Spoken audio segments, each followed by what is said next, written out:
नमस्कार मित्रमैत्रिणींनो, श्री स्वामी समर्थ. पुस्तकांची दुनिया या आपल्या कथाकथनाच्या यूट्यूब चॅनलवर मी सौ पूनम सोमनाथ पाटील आपले अगदी मनापासून सहर्ष स्वागत करते.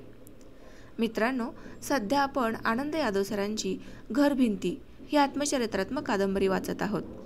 या कादंबरीच्या पुढील वाचनाला सुरुवात करण्यापूर्वी एक नम्र विनंती, ती म्हणजे जर कोणी आपल्या चॅनलवर नवीन आले असेल, जर कोणी आपला चॅनल पहिल्यांदाच पाहत असेल तर प्लीज आपल्या चॅनलला सबस्क्राईब करा व शेजारील बेल आयकॉन नक्की दाबा.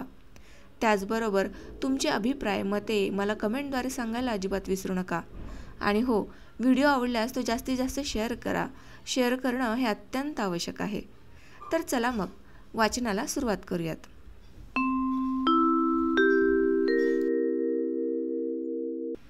आई कामावरनं परत येताना दिवे लागणीला पांदीत पाय मुरगळून पडली. तिचे दोन्ही गुडघे फुटलेले, डाव्या हाताला मुका मार लागला, पायात कळा येऊ लागल्या. दुसऱ्या दिवशी ती घरात राहिली. हिराबाईकडनं रक्तचंदन उगाळून घेऊन गुडघ्यांना मुरगळलेल्या पायाला लावलं.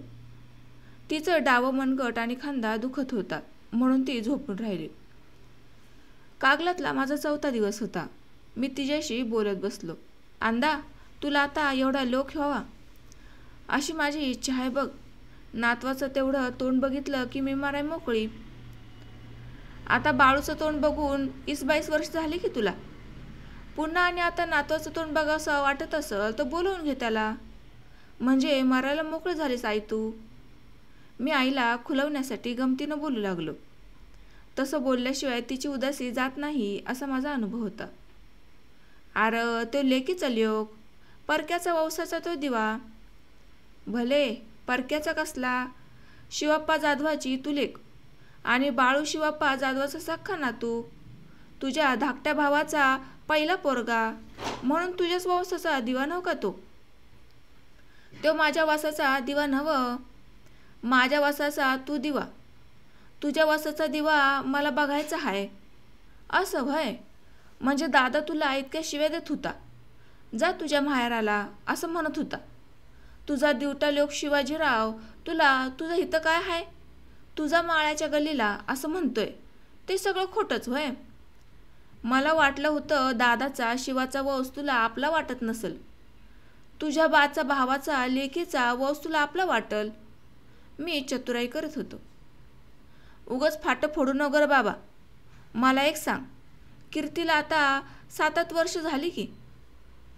दोन्ही बी पोरी दांडग्या दिसायला लागल्यात. मग अजून तुझ्या पोटाला पोरगा कसा नाही होईल की आता. कवा हुयाचा पोरं बंद व्हायचं औषध बिवषध तिला चारू नगर बाबा. येळसरी पोटाला पोरगा असावा. तुला पोरगा झाला नाही तर माझा जीव जायचा नाही बघ. अगं तू सारख्या सारख्या मरायच्या गोष्टी का करतीस आई. मला जन्माचा कट्टाळा आला बाबा अंदा. आता मला दगद सोसत नाही. एवढी काम करून बी एवढं सान पोटात जाते. डोळ्यासनी दिसायचं कमी झालंय. हातापायातली ताकद कमी झाली या. आणि मी अजून किती काम करू, किती ह्या पोरांसाठी हाडं झिजू. मी मोहरं झाल्याशिवाय एक बी कामाला उठत नाही. मी बाई माणसानं शेताचं बघायचं का बापाय माणसानं शेतायचं बघायचं. मांगोड्याकडेला आमचं शेत. त्या चोरट्या मागणी सकट किती भांडू मी. घरात बापाय म्हणणारा 10-12 पोरं काढू संन्याशी झालाय. शेतकरी लेकानं बायको आल्याबरोबर डोंबारी उडी मारली. त्याला हुड्या एवढा वाढून इनारत जन्म झाला माझा. मग कशाला जगू मी. आता हातपाय थकलेलं बघून पोरबी माझा ऐकणसा झालं. मलाही रानबिनं आता काय बी नगत. कुणाला तरी शेत लाव जा. मी का आता शेतात यंदाच्या पावसाळ्यात पाऊल टाकणार नाही. आता काय कुणी लहानगी नाही का काय नाही. राबतील त्यांचं तीने खातील, नाहीतर बसतील टाचा घासत. आईला सगळ्या घरादाराचा राग आला होता. मी तिची समजूत काढली. शेजारपाजारच्या भाऊबंदांची वाताहत कशी झाली आहे ते तिला दाखवून दिलं. आमच्यापेक्षा बरी असलेली त्यांची घरं काळाच्या ओघात अनेक कारणांनी उद्ध्वस्त झाली होती. प्रत्येक घरात भरपूर पोरं असल्यानं आणि कुणी विचार करून वागणारं नसल्यानं सगळ्यांची वाताहत झाली होती. भाऊ भावांच्या उरावर बसत होता. एकमेकाला फसवून घरातली मालमत्ता घेऊन टाकत होते. तसं आमच्या घरात काहीच नव्हतं, कुणाचं कर्ज नव्हतं, कुणाच्या चोऱ्या माऱ्या करून आम्ही खात नव्हतो. मिळेल तिथं रोजगाराला जात होतो. आता फक्त एकाच बहिणीचं लग्न राहिलं होतं. 2 भाऊ शिकत होते, मी पगारदार नोकर होतो. कसा जरी असला तरी शिवा त्याचा तो राबून खातोय. कुठं खून दरोडे घालत हिंडत नाही. हे किती मोठं सुख तुझ्या वाट्याला आलंय, असं आईला सांगितलं. क्षणभर तिला ते पटल्यासारखं झालं. आई, तू आता ह्या सगळ्या काळजी सोडून दे. मी तुला महिन्याच्या महिन्याला पैसे लावून देतोय नवं. कमी पडलं तर कळवत जा.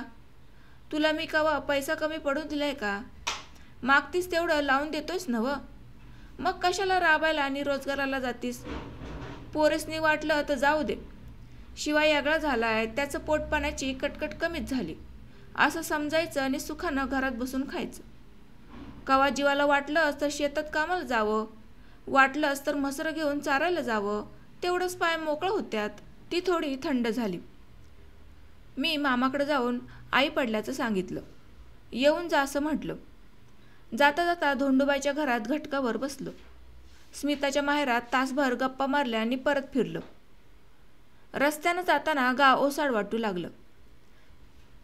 भीषण दुष्काळामुळं त्यांच्यावर मरणकळा आलेली. आसपासच्या रानातल्या विहिरी आटून गेलेल्या. कागलचं भूषण असलेला विस्तीर्ण जयसिंग तलावाचं पाणी कधी नव्हे ते संपून गेलेलं. त्याचा अथांग खानदानी तळ त्याच्या जन्मापासून आजपर्यंत कधी उघडा पडला नव्हता. तो आज शेंबड्या पोरालाही बघायला मिळत होता. तलावातला अनेक वर्षांचा साचलेला गाळ काढायचं दुष्काळी काम सुरू झालं होतं. गावातील अनेक रोजगारी माणसं तिकडे धाव घेत होती. फुकापासारी दरानं काम करत होती. गेल्या 5-7 वर्षातनं अन्नधान्याचे दर पुराच्या पाण्यासारखे वाढत होते. प्रचंड महागाई आणि कामाला किंमत नाही.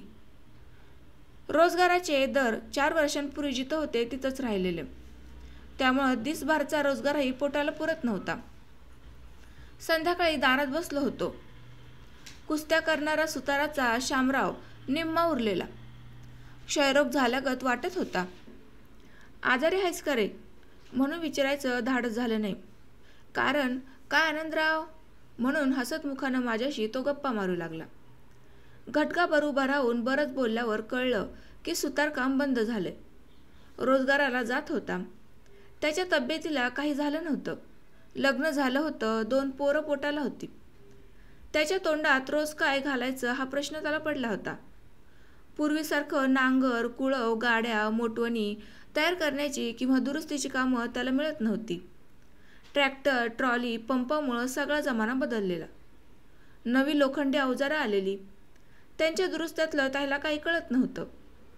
विहिरीवर जुनं मोटवणसुद्धा आठवणी म्हणून उभी होती. त्यांचा वापर बंद झालेला. पंपांनी सरळ पाटात पाणी पडत होतं.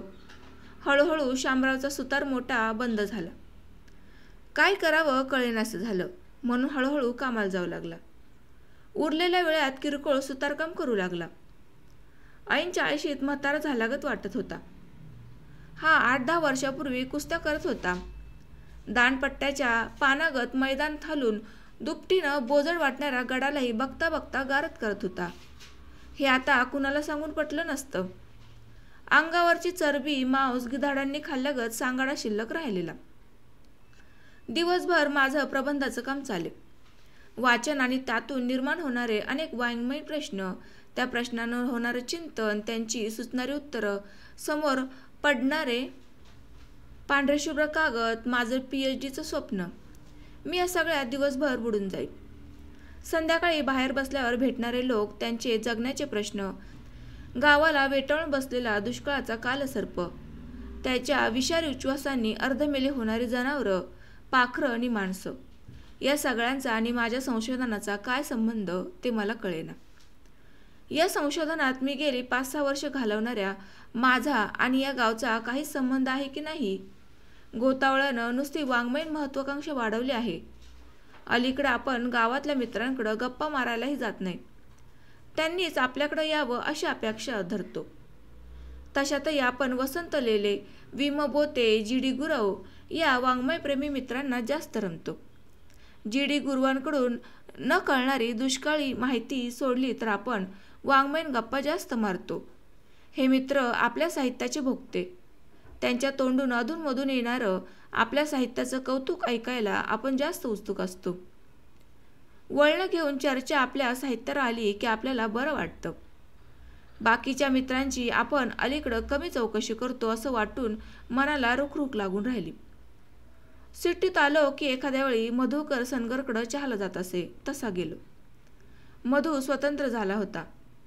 बाकीचे दोघे भाऊ आणि मधूची आई एकत्र राहिलेले. त्याला वर्ष होऊन गेलं होतं. काशीनाथ आणि शंकर बाजारपेठेतील किराणा भुसाराचं दुकान चालवत होते आणि मधू घोंगड्यांचा व्यापार करत होता. आतापर्यंत मधूचा व्यापार चांगला चाललेला, पण घरातल्या वादावादीमुळं तो स्वतंत्र झाला. परिस्थितीमुळं त्याचा व्यापार हळूहळू खाली येऊ लागला. मला वाटलं होतं आज ना उद्या मधूचा व्यापार पुन्हा वाढेल, त्यात त्याचा पुन्हा जम बसेल.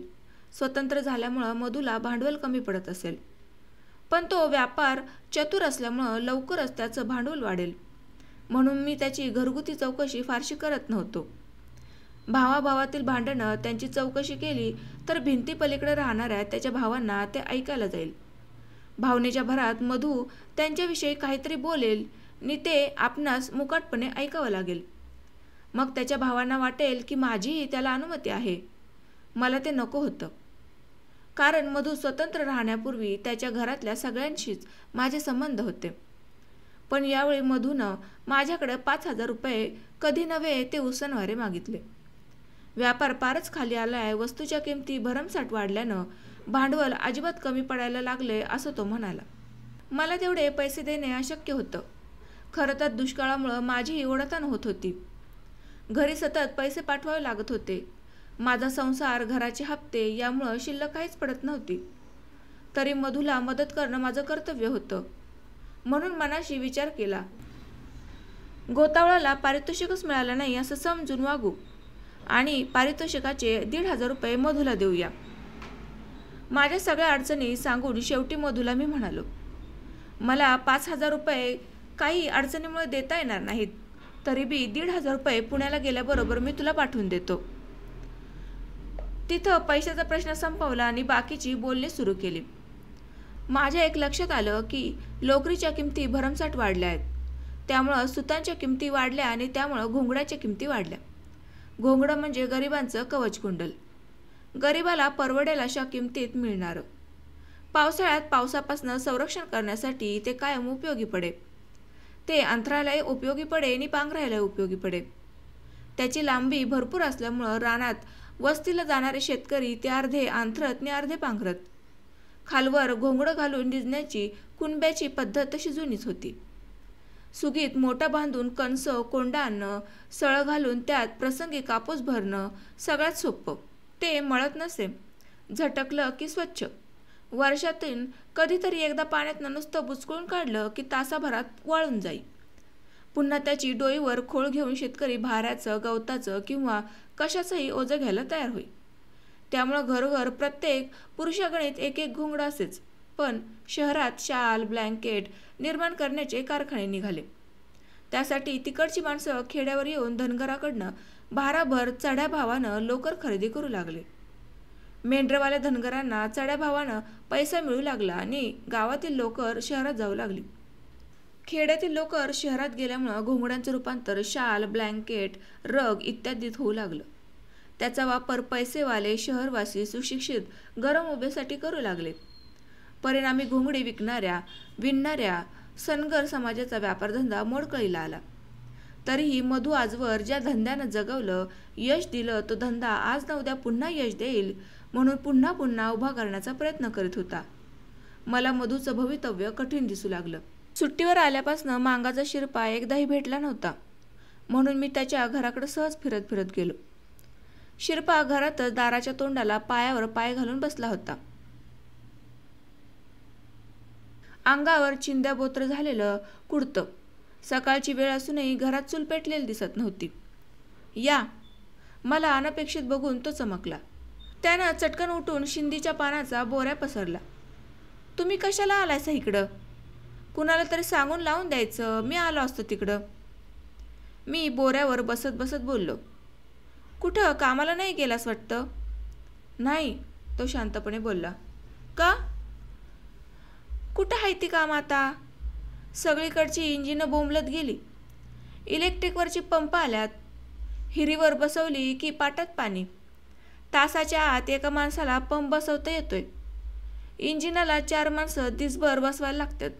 पंपात काय इंजिनागत मोडतोड नाही का दुरुस्ती नाही? आणि असली तर त्यातलं मला काय कळत नाही. मग काय करू? कुठली इंजिनं हुडकत जाऊ आता? शिरपा थोडा शिकला होता.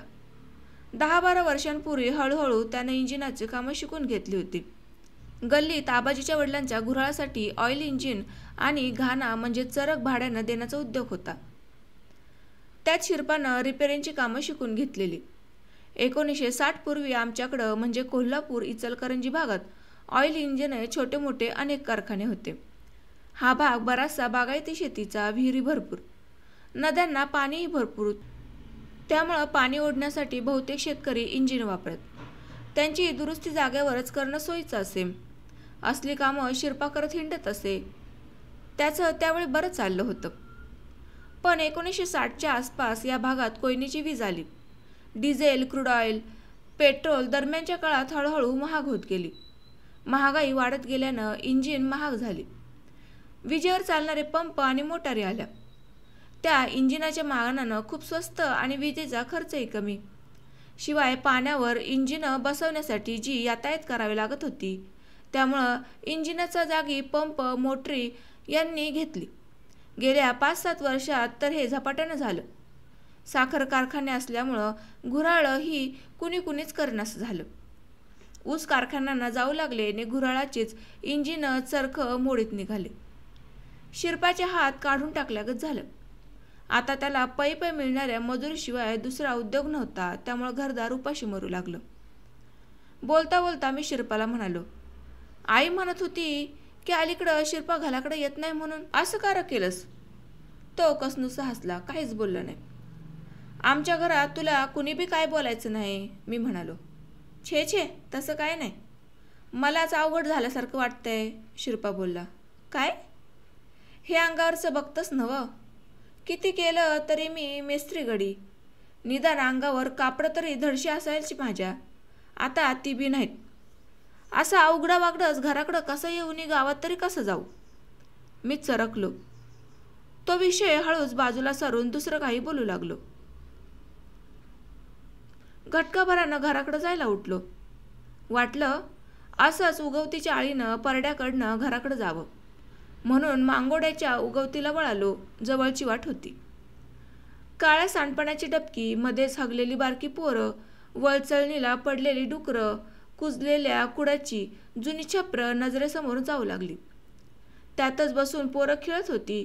काहीच काम नसलेल्या बायका एकमेकींच्या डोईकीतल्या उवा मारत खरा खाजवत एकमेकी मोहर बसलेल्या. काहीशा आश्चर्यानं माझ्याकडे बघणाऱ्या. इतक्या स्वच्छ कपड्यातला माणूस मांगोड्यात कसा काय उगवला? दत्वा मांग दारात बसून वाखाच्या बटा हातावरच वळत होता. त्यात रमून गेलेला. काय दत्तुमा, काय चाललंय? आजी राम. सकाळी इकडं कुठं? त्याला वाटलं असावं मी काहीतरी काम घेऊन आलो असावा. रामुन्नाच्या शिरप्याकडे आलो होतो साजावारी. काय काम नव्हतं. नुसतं एक दावं त्या दिवाणाच्या गायीसाठी करायचं आहे. घर मोकळं दिसत होतं. त्यात फडं, वाखं, सळं, चराट काही दिसत नव्हतं. चराट्याचा धंदा बंद केलाय वाटतं, मी सहज विचारलं. बंद करायला चुकतोय कुठं? आपापच कवा पत्त्या नाही तो बंद पडायचा. न चालायला काय झालं? रगड शेती आहे की आपल्या गावात. शेती आहे की, पर मोठं नकोत. मोठं गेल्या आणि पंप आलं. मग मोठ्यांसाठी लागणारं नाडा, सोंदूर, कासरं घेणार तरी कोण? लाकडी नांगूळ कुलव गेलं. तसं एकट्याला लागणारं काढण्या बी गेल्या. ट्रॅक्टर आलं आणि बैल गेली. त्यांच्याबरोबर त्यांची दावी बी गेली. मांगाच्या चराटीचं काय कामच उरलं नाही शेतावर तर धंदा कसा चालणार? नाहीतर हे असलं भिकनुशासारखं काम करत बसलो नसतो. त्यानं मलाच प्रश्न टाकला. मी तो तसा सोडून दिला. मग पोटापाण्याचं कसं करतोस? पोरं जात्यात झालं कुठं. एकानं तिकडं लिंगूरच्या वाड्याला हातभट्टीचा धंदा काढलाय. कुठं कुठं जाऊन दारूचं फुगं ऐकून येतोय. तो तेवढा धंदा बरा चाललाय बघ. सरकारनं दारूबंदी करून चांगलं केलं म्हणतास ते आमचं. त्याच्या बोलण्यातला पीळ बसला नाही. मी काही बाई घटकाभर बसलो आणि सटकलो. त्याच्याशी बोलण्यासारखं माझ्याजवळ काही शिल्लक नव्हतं. घरी येऊन 2 तास झाले. जेवलो, दुपारची झोप काढली. संध्याकाळचे 4 वाजले तरी मनाची अस्वस्थता जाईना. प्रबंधाच्या कामात लक्ष लागेना. भटकून यावंसं वाटू लागलं. बऱ्याच दिवसात कुंभारवाड्यात गेलो नव्हतो. गंगाराम कुंभार दादाचा मित्र. त्याची चौकशी केली. तो कानटोपी घालून दारात खोकत बसलेला. त्याची पोरं बाळं ताठर झालेली. एक मास्तर झालेला आणि दुसरा विटांच्या धंद्यात पडलेला. पण बाकीचा कुंभारवाडा पूर्वीसारखा दिसत नव्हता. परळ, झाकण्या, बाचकी वळताना कुठं दिसत नव्हती. मला गावभर भटकावंसं वाटू लागलं. 2-3 दिवस वेळ मिळेल तसा भटकलो. मांगवडा, कोरवी वस्ती, चांभारवाडा, महारवाडा, मेन रोड, बाजारपेठ, माळावरची नवी वस्ती, जिथं जावंसं वाटलं तिथं तिथं गेलो. गावात राहिलेल्या मित्रांच्या जुन्या ओळखींना उजाळा दिला. त्यांच्या प्रपंचाविषयी, धंद्याविषयी, मुलांविषयी जेवढं सुचेल तेवढं विचारून घेतलं. खूप कळलं. जुनं शांत कागल जाऊन नवं अशांत अस्वस्थ कागल जन्माला आलं होतं. आतापर्यंत मला त्याचा नीटसा पत्ता नव्हता. कुंभाराचे मातीच्या गाडग्या मडक्यांचे धंदे बंद झाले होते. प्लास्टिकचे तांबे, पेले, बादल्या, ताटल्या, वाट्या गोरगरिबाला स्वस्तात मिळत होतं. गाडग्या मडक्यांना सारखं जपून वापरावं लागत होतं. त्यापेक्षा प्लास्टिक कसंही वापरलं तरी चालत असे. संसार रंगीत रंगीत दिसत असे.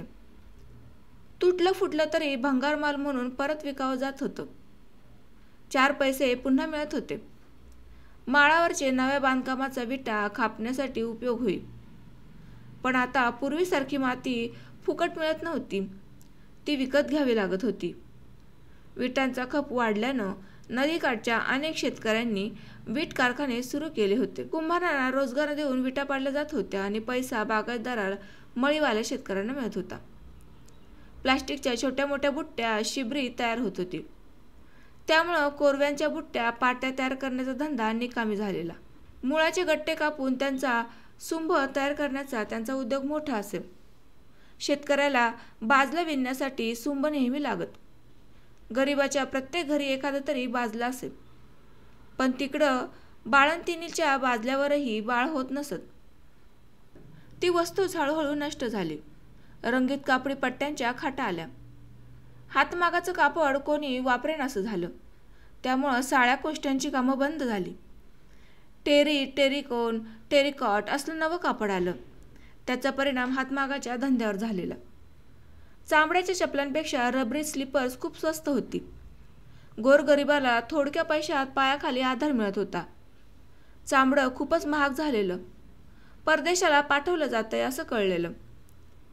मोठा गेल्यामुळं शेतकऱ्याला चांभाराची गरज वाटेना.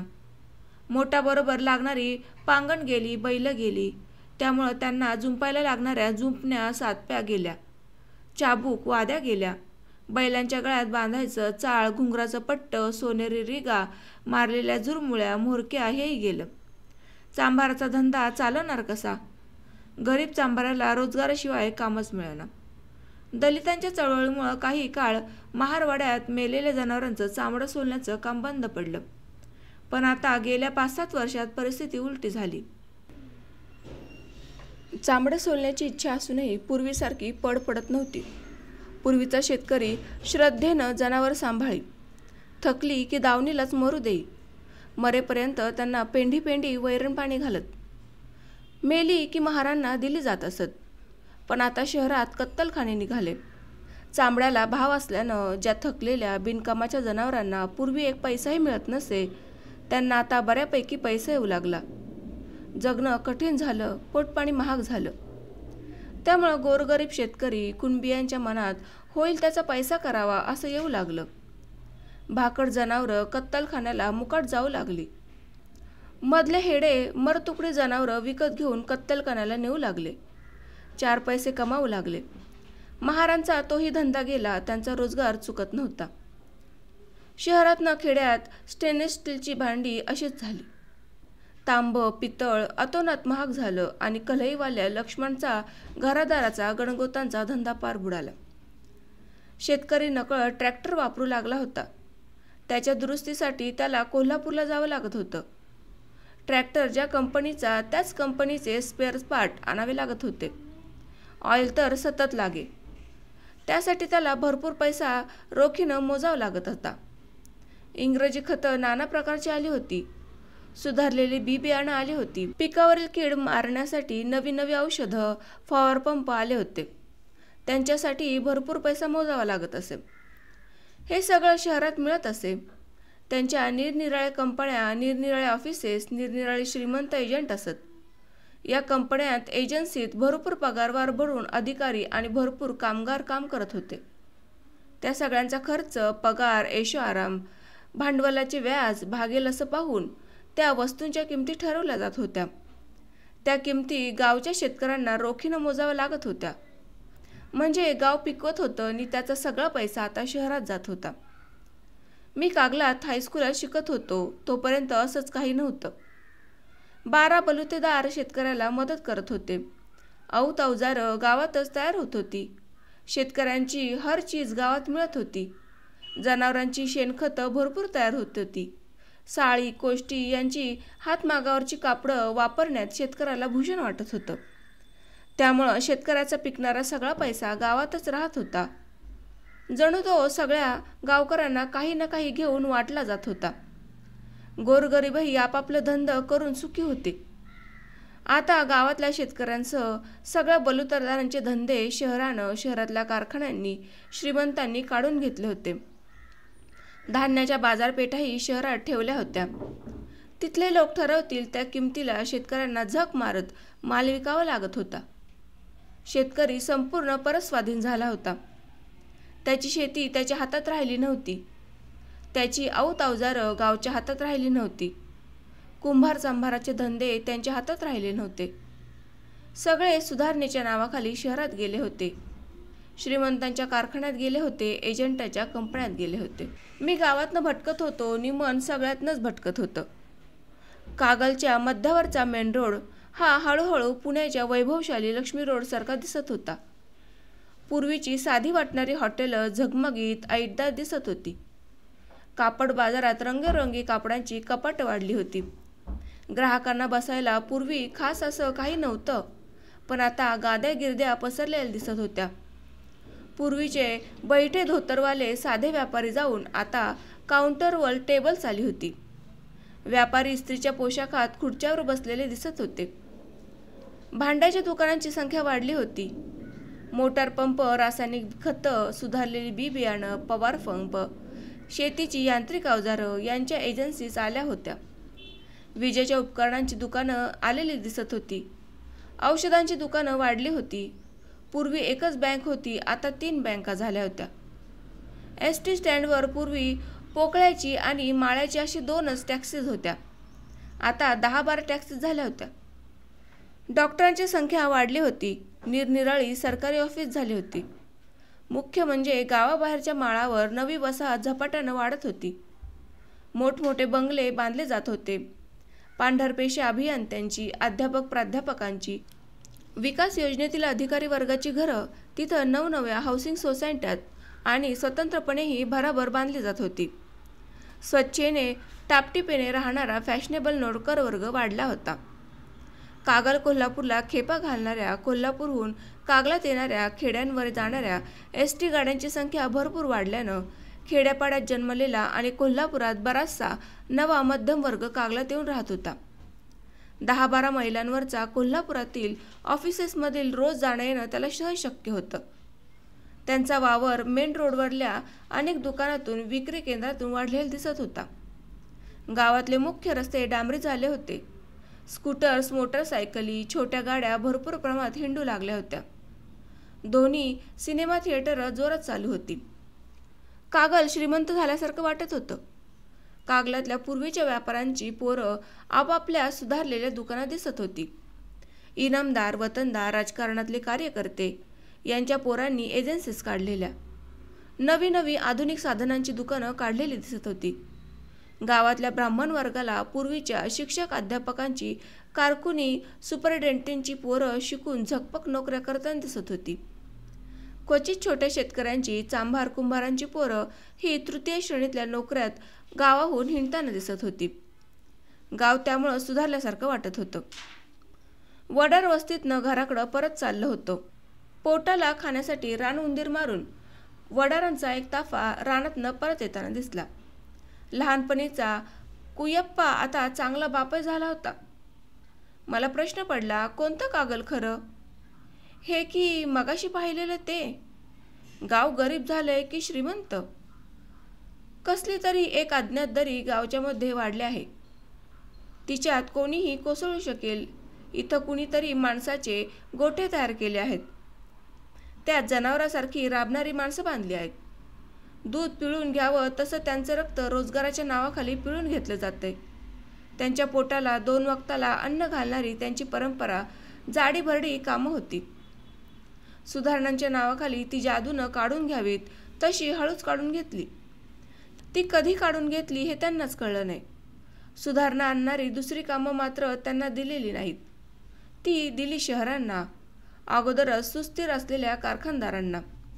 कारखानदारांनी त्यांची शास्त्र तंत्रज्ञानं करून घेतली. मग ते दिली प्रोडक्शनसाठी सुशिक्षित इंजिनियर्स नि तंत्रज्ञ व्यक्तींना. यांना मात्र दिला तुमचं तुम्ही पोट भरून खा म्हणून रोजगाराचा शाप. यांच्या पायाखाली ठेवला बेकारीचा भडाग्नी.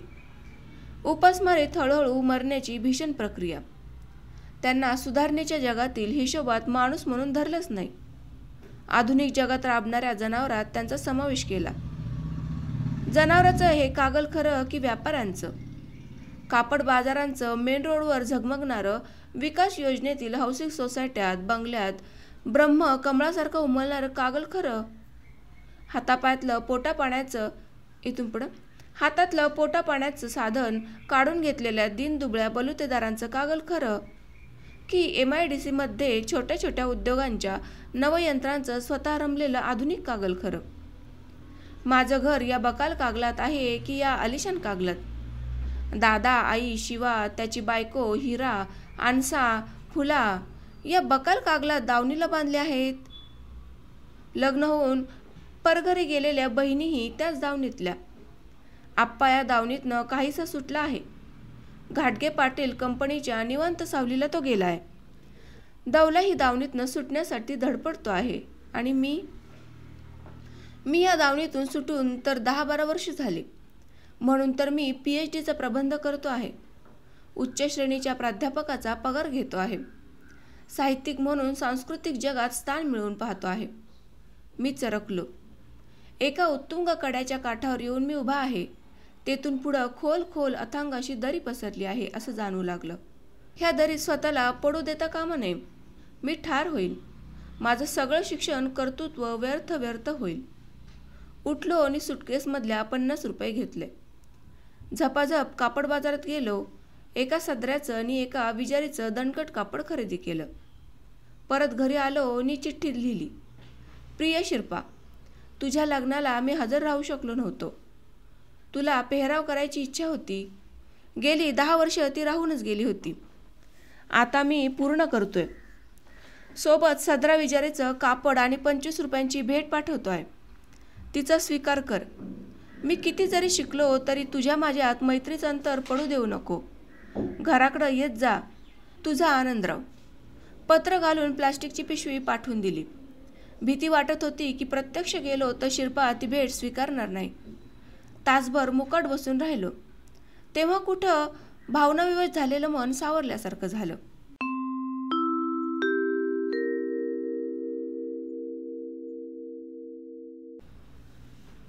तर मित्रांनो, आजच्या भागामध्ये मी आपल्या इथेच निरोप घेते.